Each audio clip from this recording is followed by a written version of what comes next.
Life is a journey of infinite possibility, not one that can be reduced to a single destination or achieved through rigid control. The profound truth that the best is yet to come does not imply waiting for something external to arrive. Rather, it calls for a shift in perspective. Success is not merely about material achievements, but the totality of relationships, health, growth, and purpose. When we trust that outcomes unfold precisely as they should, aligned with divine timing, we release the struggle of trying to force progress and embrace peace. This surrender is not passive. It is the wisdom of flowing with life's current like a river, carving its path through stone. Rushing or forcing outcomes like grasping at water leaves us empty. We waste precious energy trying to micromanage a universe far wiser than us. But when we choose to trust the unfolding, even in the face of uncertainty, we create space for miracles. Because grace doesn't arrive in clenched fists. It enters through open hands. And in those hands, life places the very things we once thought we had to chase. We often forget that some of the most profound transformations happen not when we try harder, but when we let go. Just as sleep restores more deeply than effort ever could, there is renewal in allowing life to breathe without our interference.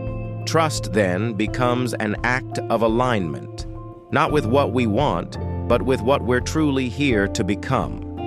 Letting go does not mean giving up, it means allowing. It means believing there is wisdom in the wait and power in the pause. Scarcity and abundance are not external conditions, but inner choices shaped by generations of cultural and societal narratives. For millennia, humanity has been conditioned to hoard resources, fear loss, and measure worth through possessions. Yet this mindset traps us in a cycle of anxiety and comparison. We chase what we already are. Imagine a seedling clinging to the safety of soil instead of reaching for sunlight. It starves itself into mediocrity. Abundance, by contrast, is rooted in the understanding that life's generosity mirrors the universe, endless as stars, vast as oceans. It is the inner knowing that there is more than enough: love, opportunity, creativity, connection, for all. To live abundantly is to stop seeing life as a battlefield and begin seeing it as a garden. To embrace this requires dismantling learned fears through mindfulness practices like meditation, stillness, or gratitude journaling, and redefining wealth not as what we possess, but as what we release: trust, creativity, and connection. True abundance is not accumulation, it's circulation. What flows in must also flow out, like breath, like life. To embrace abundance is to unlearn the myth that you must be everything, do everything, have everything all at once. True prosperity is spacious. It allows you to breathe, to rest, to choose presence over pressure. It reminds you that you are not behind. You are simply unfolding just like the seasons. And when you stop measuring your worth by your productivity, you begin to reclaim your peace. Gratitude is the compass guiding us toward abundance. It transforms ordinary moments into sacraments: a sunrise, a stranger's smile, the simplicity of breath. Practiced daily, it reshapes our neural pathways, training us to see blessings in brokenness. When we focus on what's working, what's beautiful, what's enough, we water the seeds of joy. Consider keeping a gratitude journal where you chronicle 3 things each day that reminded you of life's gifts. Over time, this practice becomes less about listing and more about seeing, noticing how even challenges carry lessons, how loss makes space for renewal. Gratitude is not blind optimism, but a deliberate choice to honor the interconnectedness of all things. It is the act of whispering thank you even when the road is hard, because even pain can plant purpose. And when we look back, it's often the detours that shaped us most. Gratitude anchors us when life feels adrift. It gives form to the formless, meaning to the mundane. And over time, it becomes more than a practice. It becomes a lens through which everything looks softer, gentler, more whole. Gratitude opens the heart to joy, not as a fleeting feeling, but as a steady undercurrent that carries us through every season. In relationships, trust in divine timing dissolves loneliness. We live in an era obsessed with instant connection, swiping left or right, curating highlight reels, but meaningful bonds require patience. Like a tree that shelters generations of birds, relationships deepen through seasons of conflict and reconciliation, laughter and silence. Love is not a performance, it is a presence, and presence cannot be rushed. When we stop clinging to outcomes, this person must love me this way, and instead offer kindness without strings, we attract those who resonate with our authenticity. This is not passivity but courage, the courage to be unapologetically whole, trusting that what's meant for you will find its way to you, as Elizabeth Gilbert writes. Love that is rushed is often brittle. Love that is rooted endures. And when we give love space to breathe, it returns stronger, deeper, freer. We learn to trust that the right people will recognize us, not when we are perfect, but when we are real. We learn that we don't need to chase connection. We need to become the kind of presence that connection naturally finds. And when we embody love instead of seeking it, we shift the vibration of every room we enter. Health is another realm where trust transcends fear. Modern medicine offers miracles, yet true wellness requires honoring the body's innate wisdom, the digestive system that thrives on rhythm, the immune system strengthened by rest, the heart that mends when given space. A holistic approach blends science and surrender, seeking care without panic, eating intuitively rather than obsessing over rules, moving with joy instead of punishment. Think of your body as an ancient temple. Its aches and breakthroughs are its way of communicating, not condemning. To heal is to listen, to both your mind's wisdom and the guidance of those who've studied healing's art. Health is not about perfection. It's about partnership, with your body, with nature, with grace. And in that partnership, we remember that healing is not a race, but a rhythm. There is no such thing as a flawless body, only bodies doing their best to carry us through this sacred life. When we treat ourselves as something to be tended to rather than fixed, healing begins. Wellness then becomes an act of reverence, a way of honoring life through care, nourishment, and compassion. Challenges, when viewed through the lens of abundance, become teachers in disguise. Obstacles are not punishment, they are invitations to evolve. Psychologist Carol Dweck's growth mindset affirms this. Setbacks are not failures, but data points guiding us toward resilience. A career pivot after a dismissal might lead to a passion project. Heartbreak can birth self-discovery. What first appears as a closed door often hides a better path. The discomfort we resist often contains the wisdom we need. Consider Viktor Frankl's insight from man's search for meaning. Even in Auschwitz, he found purpose through perspective. When we ask, "What is this trying to teach me?" rather than, "Why is this happening to me?" we reclaim agency over despair.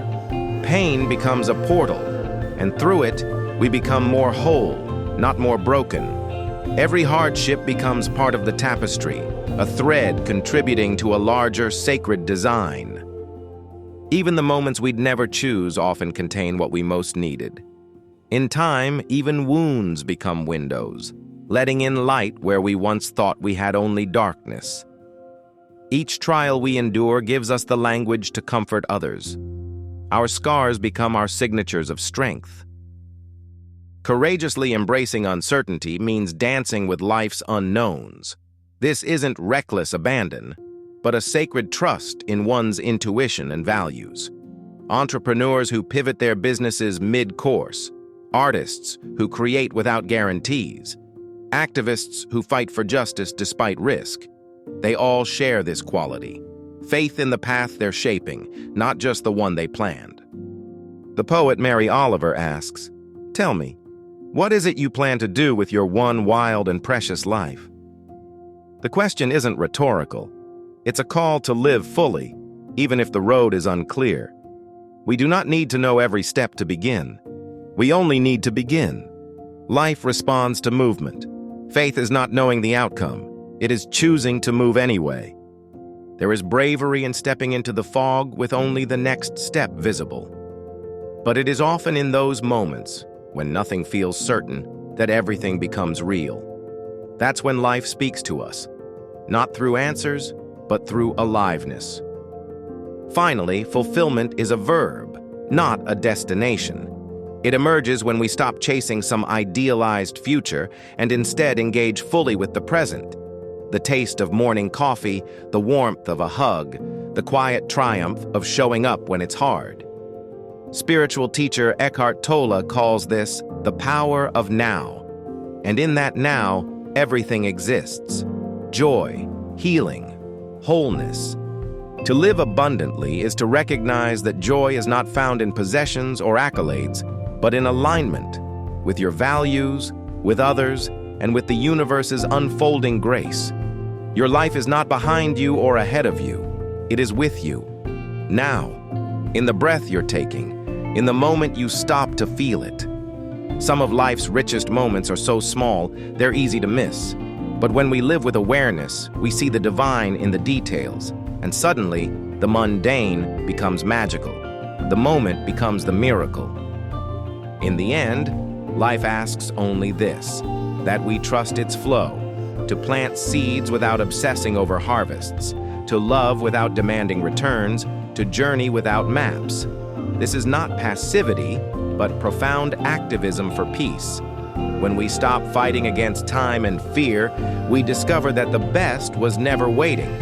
It has always been within us, in every breath and choice to choose again. The journey is not about control.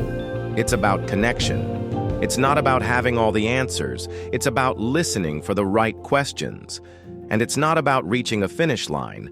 It's about learning how to dance through the unknown, one step, one moment, one miracle at a time. Because the truth is this, you were never lost. You were always becoming. Becoming softer, not weaker. Wiser, not harder. You are learning to hold both sorrow and joy in the same hands, without dropping either. You are becoming fluent in the language of duality, how endings carry beginnings, how grief can water the roots of hope. You are not late, you are not broken, you are not missing anything essential. The timing of your life is not measured by clocks or calendars, it is measured by alignment. What blooms for one in spring may not rise in you until autumn, and that is no less sacred. There is no deadline on healing, no expiration date on becoming. The path was never linear. It was always sacred geometry, spirals, seasons, echoes. You are allowed to return to old lessons with new eyes. You are allowed to revisit past pain, not to reopen the wound, but to realize how much lighter you carry it now. You are learning the art of trust. Not trust that everything will be easy, but trust that even when it's hard, it's holy. That even when it hurts, it's helping. That your life is not random, but rhythmic, woven by intelligence greater than fear, deeper than logic. And in this trust, you start to see that peace is not the absence of chaos, but the presence of clarity. You stop asking the universe to speed up and begin asking yourself to slow down. You stop striving for more and begin recognizing the miracle of enough. You realize that your worth has never been in question, only your awareness of it. And so you return again and again to this present breath. Not to escape the world, but to finally meet it. Not to avoid your past, but to reimagine your future. Because this moment, the one you're in right now, is not a stepping stone. It's not a detour. It's not a mistake. It's the center of the path. The very heart of your becoming. And it's enough.